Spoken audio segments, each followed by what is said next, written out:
vocês? Estamos começando mais uma aula e dessa vez é da frente C, ou seja, voltamos a estudar Brasil. E nós estamos dando Brasil Colônia, então é a aula 5 da frente 2C. Ou é o contrário disso, como é que se fala? Enfim, é isso aí.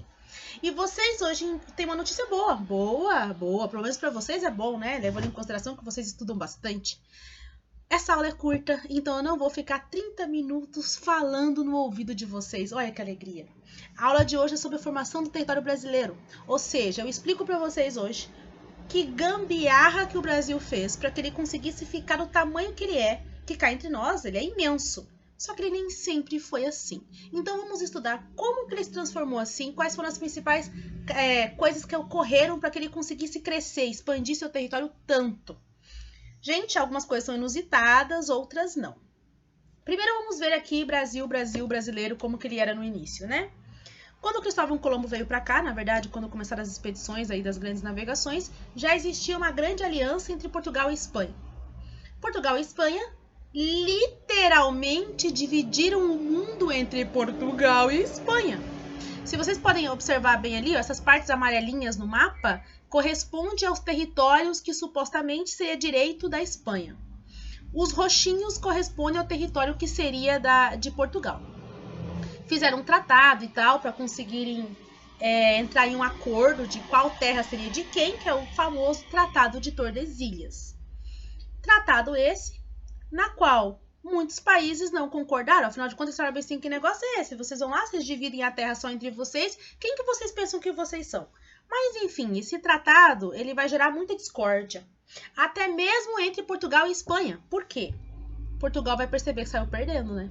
Isso aqui, por exemplo, é uma charge, ó, com a Isabela de Castela e do outro lado João II, que era o rei de Portugal, o João II, e Isabela de Castela junto com o rei Fernando eram os reis da Espanha.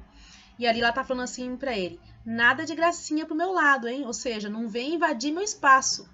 A Espanha fez a divisão, Portugal aceitou, depois Portugal vai ver que saiu perdendo, mas a Espanha fala bem assim, nem vem. Acordo feito, acordo lacrado, acordo assinado, o Tratado de Tordesilhas é esse aqui mesmo e não vamos mudar nada.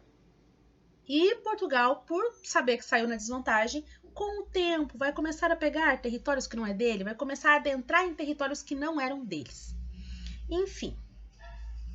Como vai ter muita gente que vai contestar esse tratado, né? Não é só Portugal que vai perceber que saiu na desvantagem, mas vai ter outros países do mundo que vão falar bem assim, ei, tá certo não? O rei da França, o rei Francisco I, em 1540, olha o que ele vai falar.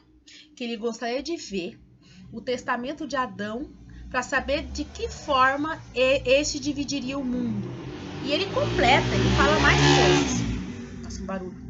Ele completa, ele fala mais coisas, ele ainda fala assim, que ele gostaria de ver nesse testamento onde é que o mundo foi dividido entre Portugal e Espanha. Que absurdo é esse? Tipo, onde é que já se viu um negócio desse? Ou seja, vários países do mundo não concordavam. Concordando ou não, esse tratado funcionou por bastante tempo. Por isso que quando eu desenho aqueles meus lindos mapas no quadro, que vocês devem estar com muita saudade dos meus dons artísticos, geralmente eu desenho o Brasil virado numa tripa, assim, ó. Porque o Brasil realmente, ó, eles fazem essa parte amarelinha aqui, ó. E era um stick, um quase nada. Eu já falei pra vocês que Santa Catarina e Rio Grande do Sul nem fazia parte do país, e a maior parte dos nossos territórios não faziam parte ainda. Mas enfim, o Brasil será colonizado a princípio, ocupando apenas o espaço que cabia a Portugal. Apenas o espaço pré-determinado do Tratado de Tordesilhas. Mas, a partir do século XVII, essa história vai mudar. O território brasileiro vai começar a crescer pra caramba. E é isso que eu quero que vocês entendam nessa aula. Como é que ele começou a crescer. Como é que ele passou a desrespeitar o Tratado de Tordesilhas. Olha só. O que vai colaborar então para essa expansão aí? O gado. Porque o Brasil criava gado no litoral brasileiro. Só que quando o Brasil começa a produzir açúcar, cana-de-açúcar, o gado estragava essa cana-de-açúcar. Porque ele não ficava num cercado. Então ele invadia, estragava, fazia o escarcéu. De tanto os donos de engenho reclamar, vai ser feita uma lei em Portugal de que o gado no Brasil só poderia ser criado no interior do Brasil. Só que esse interior, eles vão cada vez mais buscar locais bons para pastagem. E vão perceber que a região sul do país é ótima para isso.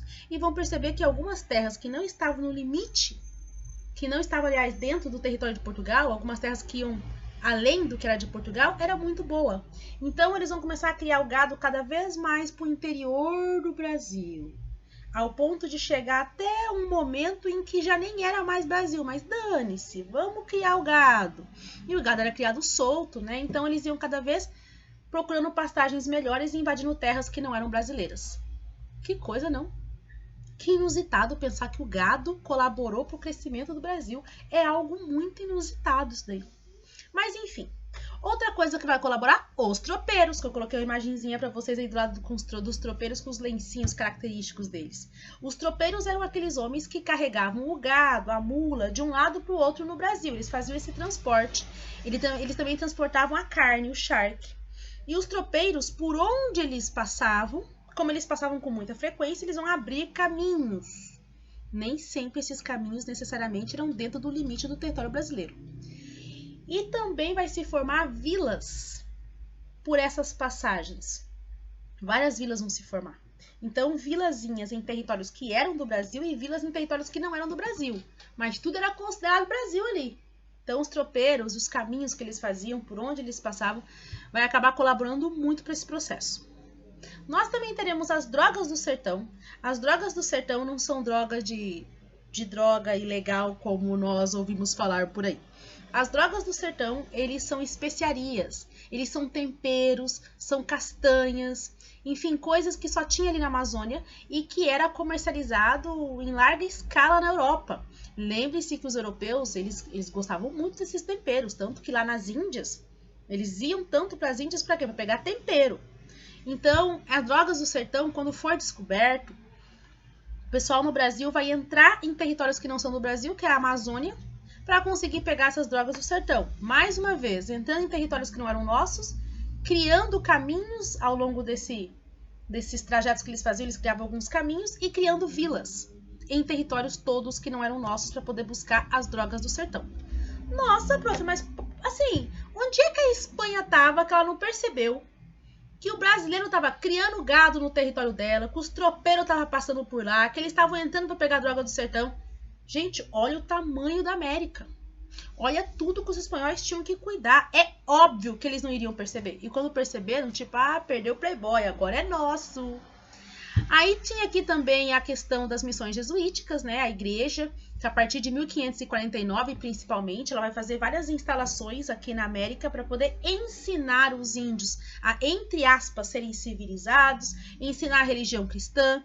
E a igreja, ela tinha uma abertura muito grande, tanto na Espanha quanto em Portugal. Então, assim, não importa onde os espanhóis ou os portugueses, enfim, colocavam a missão jesuítica, eles eram aceitos por esses dois países. Então, muitos jesuítas que eram portugueses fizeram instalações de missões jesuíticas em regiões que eram espanholas e vice-versa. Então, isso vai fazer com que o Brasil consiga invadir sem querer, porque não era uma invasão por querer nesse momento.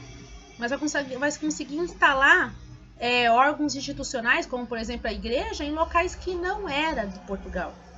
E assim ele consegue dar mais um caminhozinho para aumentar o território brasileiro. Além disso tudo, nós vamos ter os bandeirantes, que eu coloquei aqui para vocês várias imagens de bandeirantes, para tirar da cabeça de vocês essa coisa de que bandeirante era um cara forte, bonito, arrumado, cheiroso. Que nada, gente, tudo uns pilungos, entendeu? Andava aí de qualquer jeito, pé descalço, com a bota, com não sei o quê, entrava no meio do mato e tudo mais. Quem que foram os bandeirantes, professor? Os bandeirantes, eles foram homens pagos, geralmente pela coroa portuguesa ou pelo estado de São Paulo, que era São Vicente, para entrar no interior do Brasil e capturar índios, para trabalhar na lavoura, procurar ouro, E por causa dessas questões, os bandeirantes vão ficar famosos e vão acabar entrando em territórios que não eram do Brasil, porque cada vez mais os índios fugiam do litoral e iam para o interiorzão do Brasil. E os bandeirantes iam atrás deles para poder buscar eles, porque o Brasil estava crescendo, a agropecuária estava crescendo e não tinha funcionário suficiente. Eles buscavam os índios para isso. Professora, mas e a mão de obra negra? Ela estava vindo para o Brasil, só que ela era muito cara. Então era mais fácil você capturar um índio, no caso, de quem não tinha tantos recursos assim. Nós vamos ter dois tipos de bandeira. Bandeira de apressamento e bandeira de prospecção. A bandeira de apressamento era aquela especializada em capturar índios para trabalhar. E a bandeira de prospecção é a especializada em procurar ouro, porque o Brasil já estava nessa procura incessante, eu não consigo muito bem falar essa palavra, mas enfim. Ele estava ali, insano, procurando ouro, porque a Espanha havia encontrado ouro no território espanhol. Então, Portugal estava louco procurando ouro e mandou esses homens aí para procurar. E os bandeirantes acabaram invadindo territórios que não eram nossos e assim eles colaboraram com o tempo para que o nosso território crescesse. Nós teremos também a bandeira de contrato, que nós falamos, tá? Tá aqui para vocês o Domingos Jorge Velho, que é o mais famoso de todos eles. O que era a questão do contrato, as bandeiras de contrato? Elas eram os bandeirantes especializados em combater a aldeia indígena, que porventura era alguma aldeia que volta e meia dava, entre aspas, algum trabalho por se revoltar, procurar quilombo e destruir quilombos. E esse cara aí foi um dos mais famosos porque ele destruiu o quilombo dos Palmares. Então existiam esses bandeirantes aí que também iam além dos nossos limites para conseguir acabar com algumas aldeias. O livro de vocês, ele vai trazer na página 4 um outro nome, que é sertanismo de contrato. Só que sertanismo de contrato e as bandeiras de contrato é a mesma coisa, tá bom, gente? Então é outro tipo de bandeirante que descia o cacete em índio, em negro, e acabava entrando em territórios que também não eram nossos.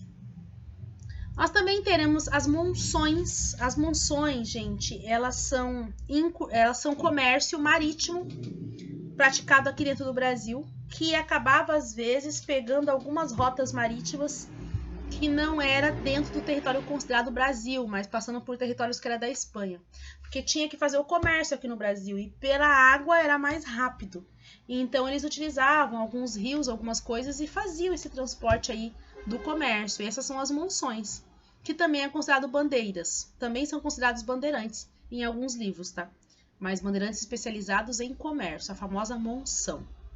Eles também acabaram navegando por territórios que não eram nossos e colaboraram muito para que o território brasileiro crescesse e ficasse assim, sim, extremamente poderoso. Gente, é basicamente isso o conteúdo de vocês. Não tem muito blé-blé-blé hoje. Ó, fim da apresentação de slide, fim da aula da professora. É isso, assistam, façam as atividades e chega a ser estranho ter uma aula da professora que não chega a 30 minutos. Mas não se preocupe.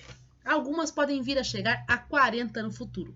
Não, professora, para que tudo isso? Ah, sabe como é que é, né? Eu falo demais. Amadinhos, até mais, até a próxima e beijos de luz. Bye, bye.